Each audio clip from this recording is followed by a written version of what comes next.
2025 সালটি বাংলাদেশের বিনোদন ও সংস্কৃতি জগতের জন্য এক বিষাদময় অধ্যায় হয়ে থাকবে। এই বছর আমরা হারিয়েছি এমন কিছু নক্ষত্রকে, যারা তাদের মেধা ও সৃজনশীলতা দিয়ে আমাদের সংস্কৃতিকে সমৃদ্ধ করেছিলেন।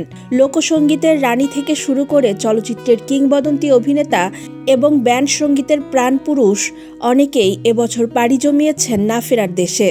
তাদের চলে যাওয়া আমাদের জাতীয় জীবনে এক অপূরণীয় শূন্যতা তৈরি করেছে।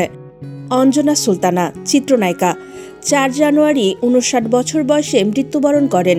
তিনি 80-র দশকের জনপ্রিয় চিত্রনায়িকা ছিলেন এবং 300-র বেশি চলচ্চিত্রে অভিনয় করে জাতীয় চলচ্চিত্র পুরস্কার অর্জন করেন।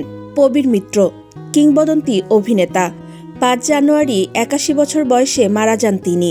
নবাব সিরাজউদ্দৌলা ও তিতাস একটি নদীর নাম সিনেমার মাধ্যমে তিনি বাংলা চলচ্চিত্রের ইতিহাসে এক উজ্জ্বল নক্ষত্র হিসেবে বেঁচে থাকবেন। জিনাত রেহানা, সঙ্গীত শিল্পী, 25 সালের জুলাই মাসে আমরা হারিয়েছি এই গুণী সঙ্গীত শিল্পীকে। তার কণ্ঠের সাগরের তীর থেকে গানটি বাংলাদেশি শ্রোতাদের হৃদয়ে আজও অম্লান। তার মৃত্যু সঙ্গীত জগতের জন্য এক অপূরণীয় ক্ষতি। একে রাতুল, সঙ্গীত শিল্পী, 27 জুলাই প্রয়াত হন। তিনি জনপ্রিয় ব্যান্ড ওন্ডের ভোকালিস্ট, বেজিস্ট ও সাউন্ড ইঞ্জিনিয়ার হিসেবে তরুণ প্রজন্মের কাছে অত্যন্ত জনপ্রিয় ছিলেন। তিনি প্রয়াত অভিনেতা জসিমের ছেলে। ফরিদা পারভিন, লালন সঙ্গীতের রানী, 13 সেপ্টেম্বর প্রয়াত হন।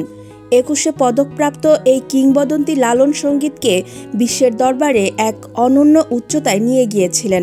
সেলিম হায়দার, গিটারিস্ট, 27 নভেম্বর মারা যান তিনি।